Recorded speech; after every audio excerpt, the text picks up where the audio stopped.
Over 3 billion years ago, life first appeared in the seas of an infant Earth.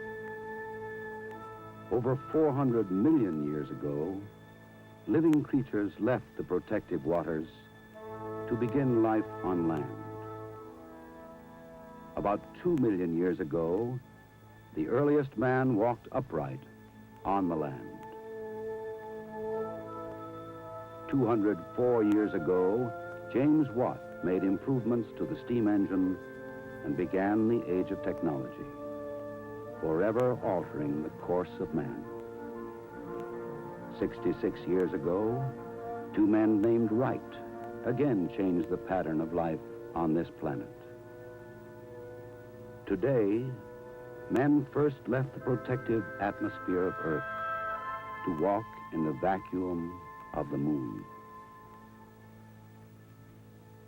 And we may wonder, will our lives ever be the same?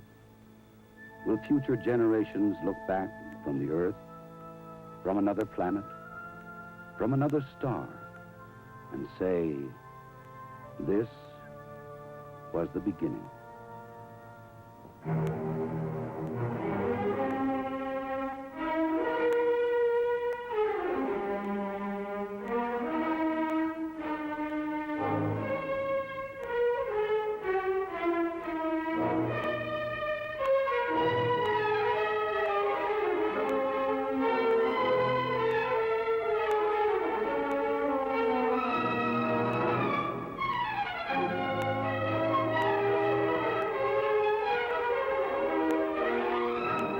Neil Armstrong, Michael Collins, Edwin Buzz Aldrin. 3 men to represent the culmination of a dream and the beginning of a new concept of reality.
So they rose through the atmosphere toward the open vacuum, a trip not only through space, but through time, toward a world untouched by the evolutionary processes of Earth, a journey that was to be a door to the future and a window on the past.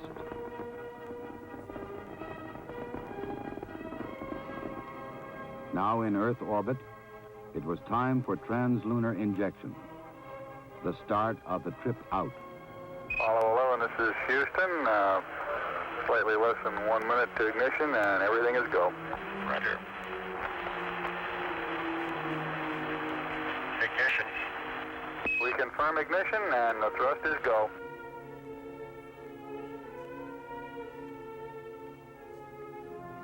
The burn completed, on their way to the moon. The next step was to jettison their launch vehicle, turn around and dock with the lunar module, still attached to the third stage.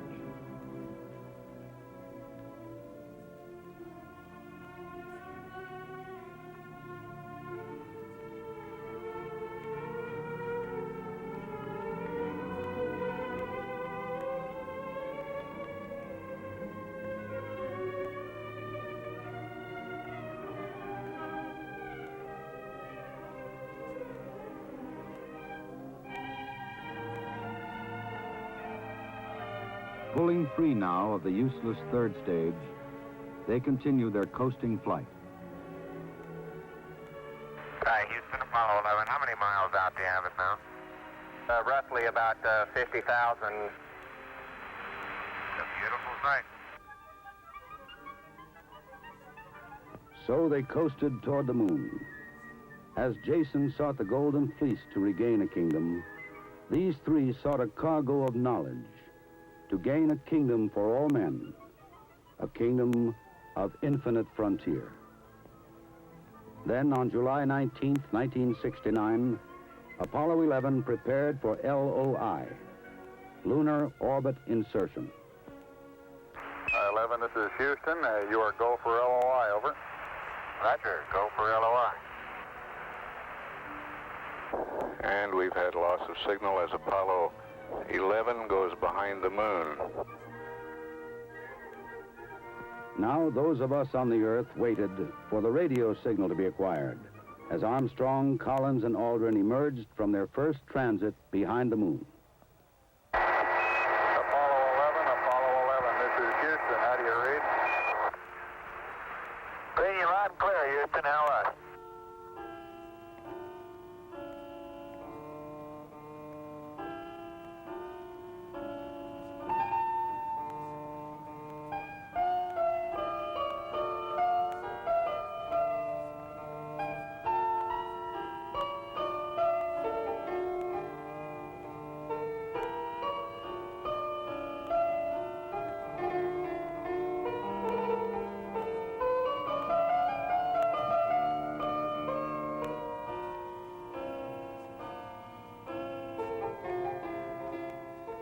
The next day, July 20th, marked the beginning of a new era. Mike Collins, alone in the command module called Columbia, watched as Neil Armstrong and Buzz Aldrin undocked the lunar module called Eagle.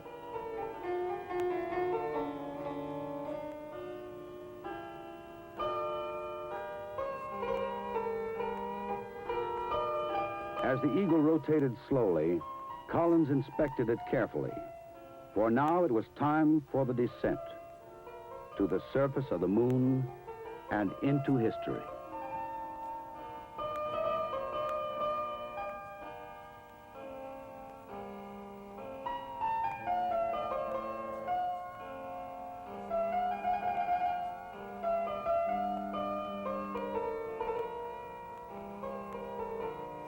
Eagle, Houston, we're all go.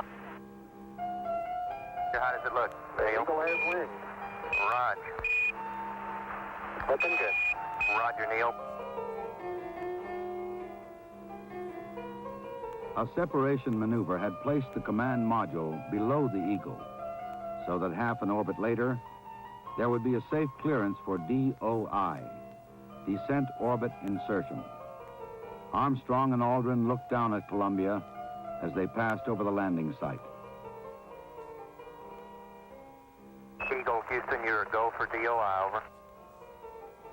Roger, go for DOI. Do you have LOS and AOS on? Roger. Both looking good, going over the hill. Again, Eagle and Columbia passed behind the moon. When they emerged, Eagle would be on the way down, awaiting the signal that would begin the powered descent and end with man's first lunar landing. Eagle, Houston, we rig you now. You're a go for PDI, over. Roger, understand.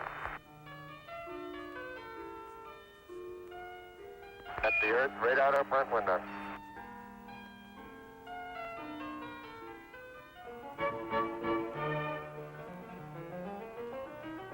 50,000 feet above the moon, Eagle's descent engine ignited and began the deceleration for landing.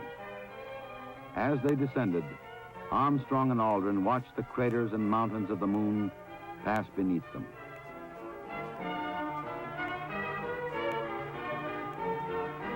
You're a go for landing, over. Roger, understand. Go for landing.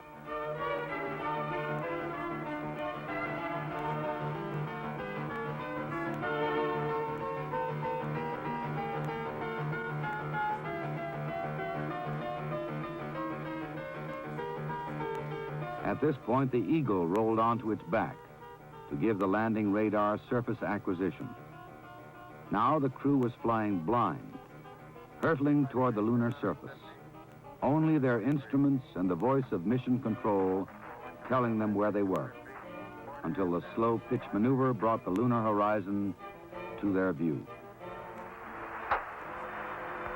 100 feet, 3.5 down, 9 forward. 5%.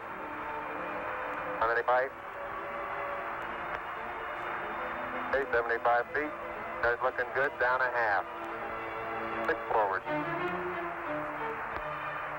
60 seconds. Lights on. 6. Down 2.5. Forward. Forward. Good. 40 feet, down 2.5. 30 feet, 2.5 down. Straight shadow. 4 forward. 4 forward. Drift into the right a little. 20. Down a half. 30 seconds. Forward. Just picking up some dust. Got the shadow out there. Contact light. Okay, engine stop. We copy you down, Eagle. Houston, Tranquility Base here. The Eagle has landed. Roger, Tranquility. We copy you on the ground. You got a bunch of guys about to turn blue. We're breathing again. Thanks a lot. Very smooth touchdown. And to Mike Collins, alone in the orbiting Columbia. Eagle is at Tranquility, over. Yeah, I heard the whole thing. Well, good show. Tranquility, be advised there are lots of smiling faces in this room and all over the world, over. Well, there are 2 of them up here. Roger, it was a beautiful job, you guys. And don't forget one in the command module. Roger.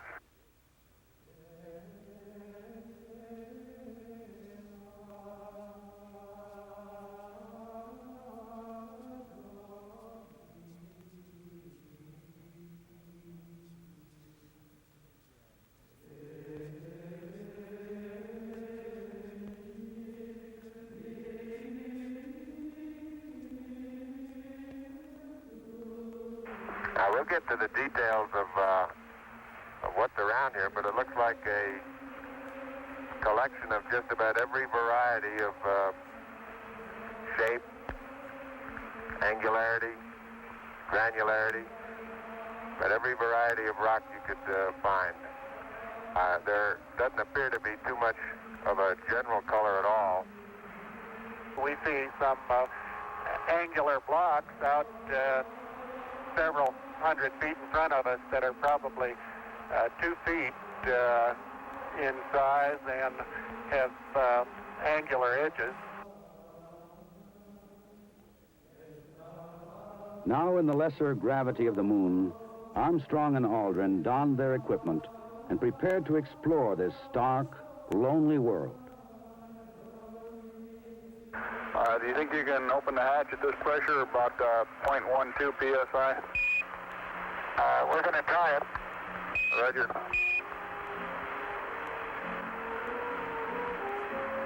The hatch is coming open.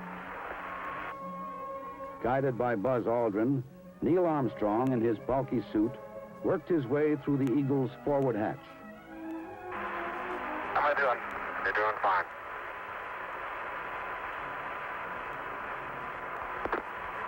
Okay, Houston, I'm on the porch. Roger, Neil.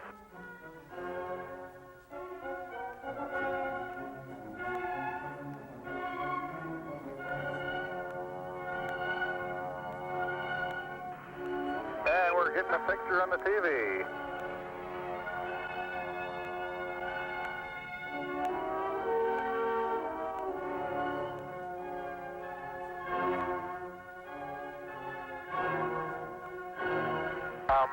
At the foot of the ladder, the limb footbeds are only depressed in the surface about 1 or 2 inches. I'm going to step off the limb now.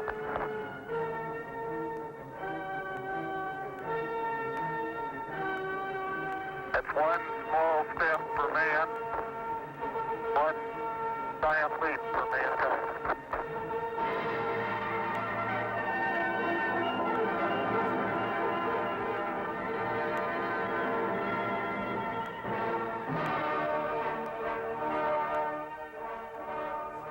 There seems to be no difficulty in moving around as we suspected. It's even perhaps easier than the simulations of 16G that we performed in various simulations on the ground. Absolutely no trouble to walk around. Oh, that looks beautiful from radio. It has a stark beauty all its own. It's like much of the high desert of the United States. It's different, but it's very pretty out here.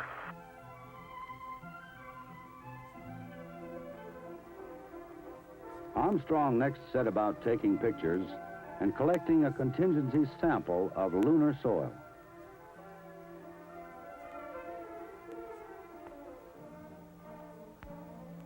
Surface is fine and powdery. I can pick it up loosely with my toe. It does adhere in fine layers, like powdered charcoal, to the sole and sides of my boot.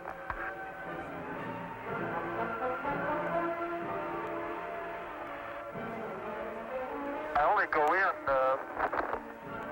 small fraction of an inch, maybe an eighth of an inch, but I can see the footprints of my boots and the treads in the fine sandy particles.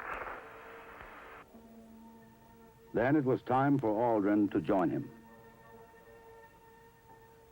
Are you ready? All set. Now I want to back up and partially close the hatch. Making sure not to lock it on my way out. Particularly good thought. That's our home for the next couple hours. We want to take good care of it. There you go. Okay, now I think I'll do the same.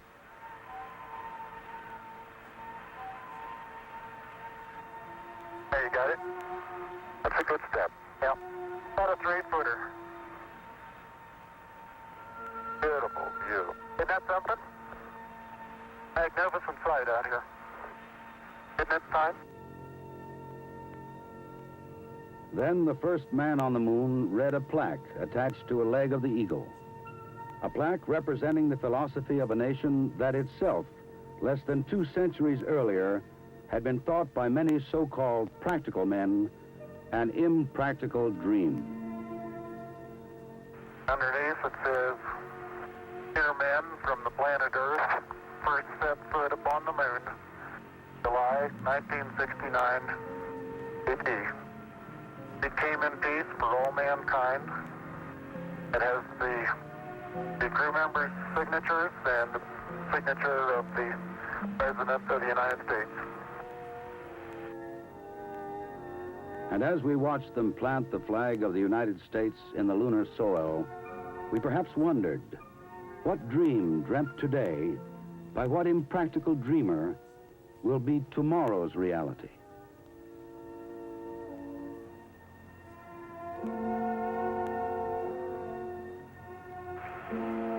Columbia, this is Houston, reading you loud and clear, over. Yeah, reading you loud and clear. How's it going? Oh, it's beautiful, Mike. It really is. Oh, geez, that's great. Is the lighting halfway decent? Yes, indeed. They've got the flag up now, and you can see the stars and stripes. Beautiful, just beautiful.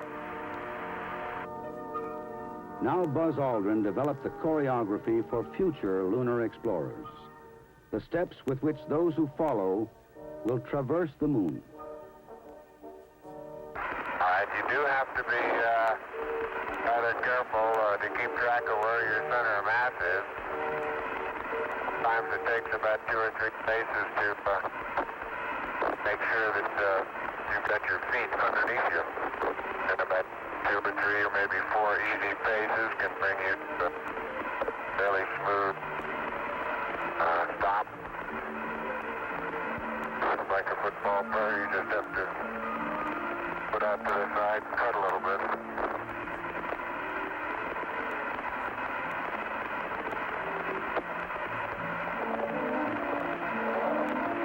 So-called kangaroo hop does work, but it seems though your forward stability is not quite as good.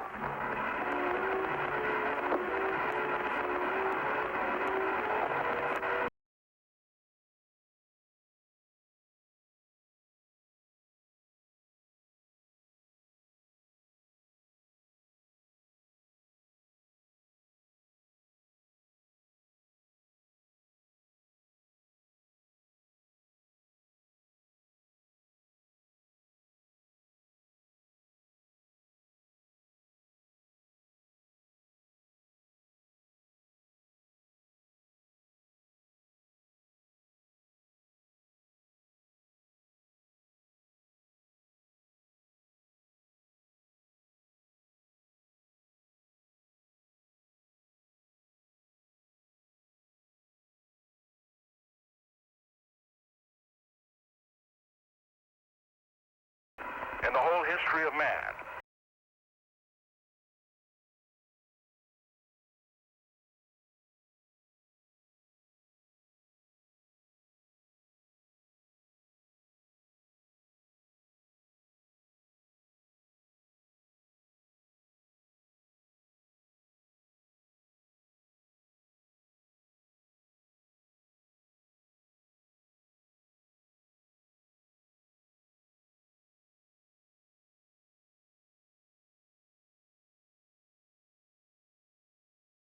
Be able to participate here today. As Armstrong and Aldrin set about the business of collecting samples and setting up experiments, Earth observed them. Heart rates on both crewmen averaging between 90 and 100. Flight surgeon reports they're in great shape. Watching their loping, skating stride, it was as though we peered through a lens that distorted time itself.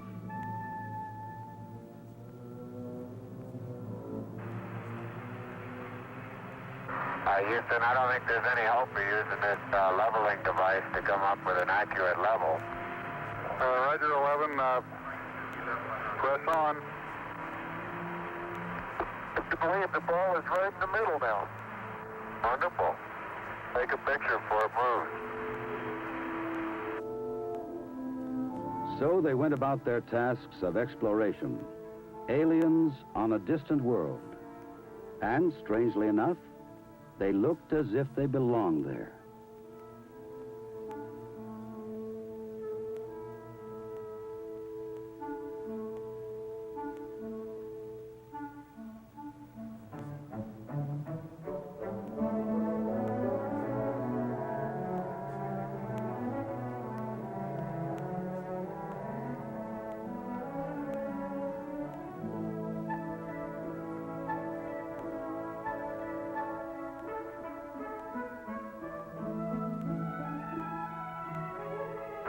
This is Houston. You have approximately 3 minutes until you must commence your EVA termination activities. Over. Roger, understand.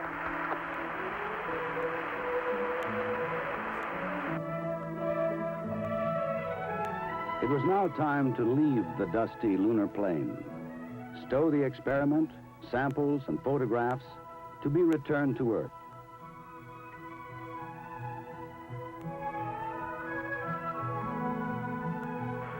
Green hatch is closed and latched and verified secure. Next, jettison the now useless equipment, clean house in the Eagle, and rests for the next day's liftoff and rendezvous.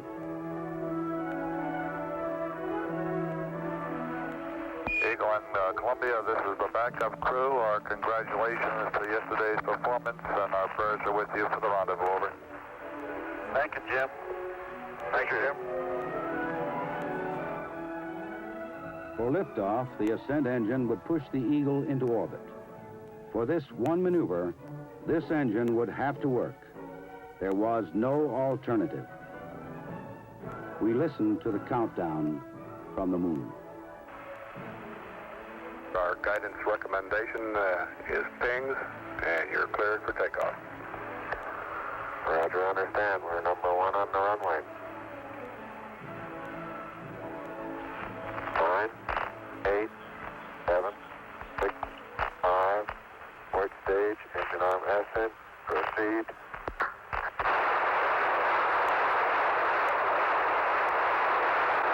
Shadow, beautiful. 26, 36 feet per second up. 5 for the pitch over. Very smooth. Balance couple off. Very quiet ride. There's that one crater on there. I'm going right down US-1. And that's impressive looking, isn't it?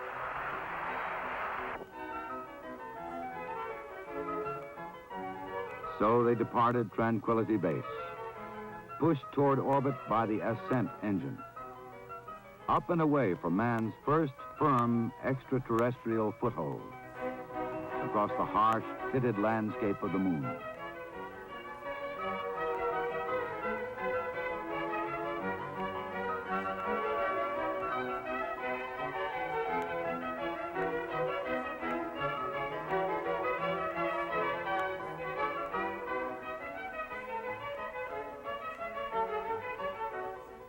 Then, following rendezvous procedures developed through Gemini and Apollo, Eagle drew nearer and nearer to Columbia.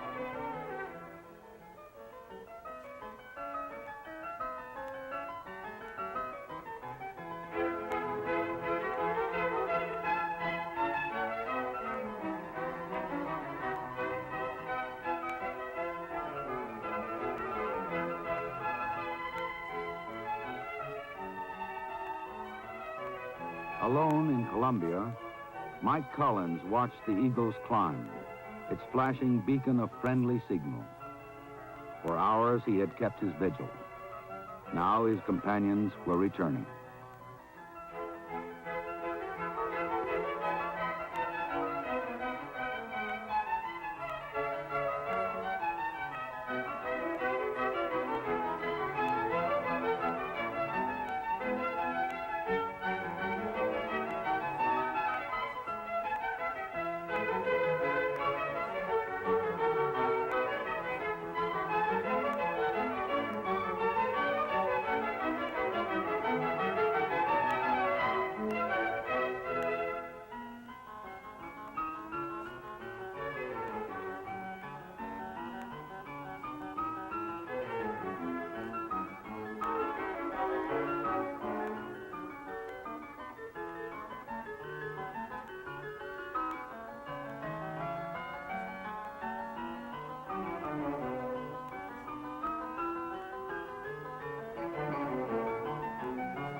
Control thrusters firing, Eagle and Columbia moved together for docking, the last movement of their lunar duet.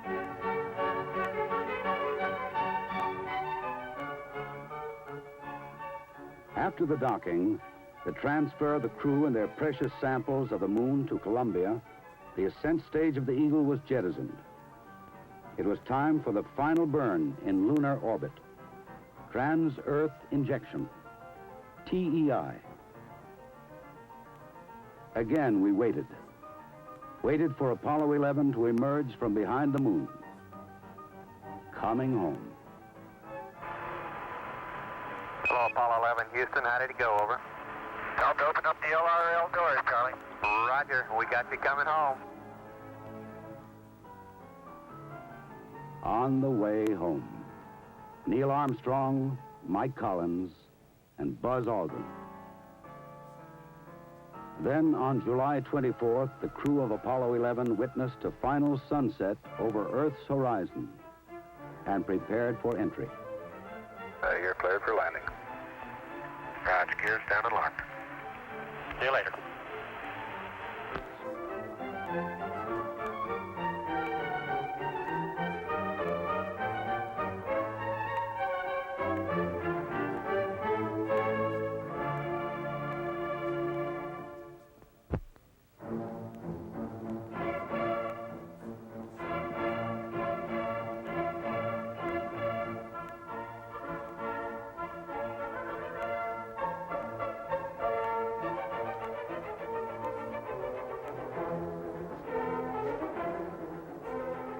Now the three men wearing biological isolation garments enter the mobile quarantine facility and their earthly confinement.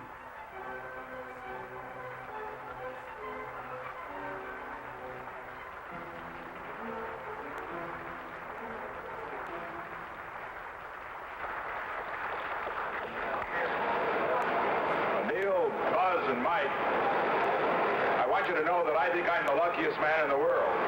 And I say this not only because I have the honor to be President of the United States, but particularly because I have the privilege of speaking for so many and welcoming you back to Earth.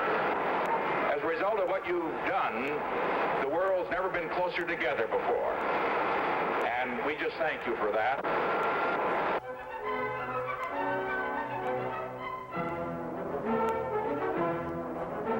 In reaching out for the moon, man had touched his destiny. But to attain that destiny, we must take firm hold of that which we now only touch, then reach again. For these men, the first, were only the first.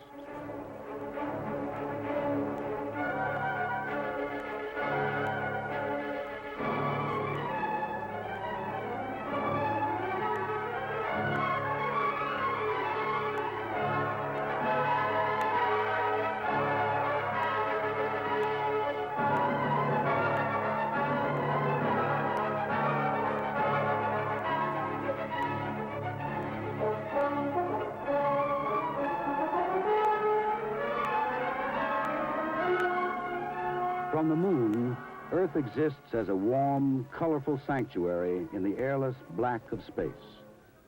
But in our planetary system, Earth is the anomaly, the strange environment. And now it is time. Time for man to break free of his provincial planet, to expand physically and mentally into the future, into the universe, into reality. And this was the beginning.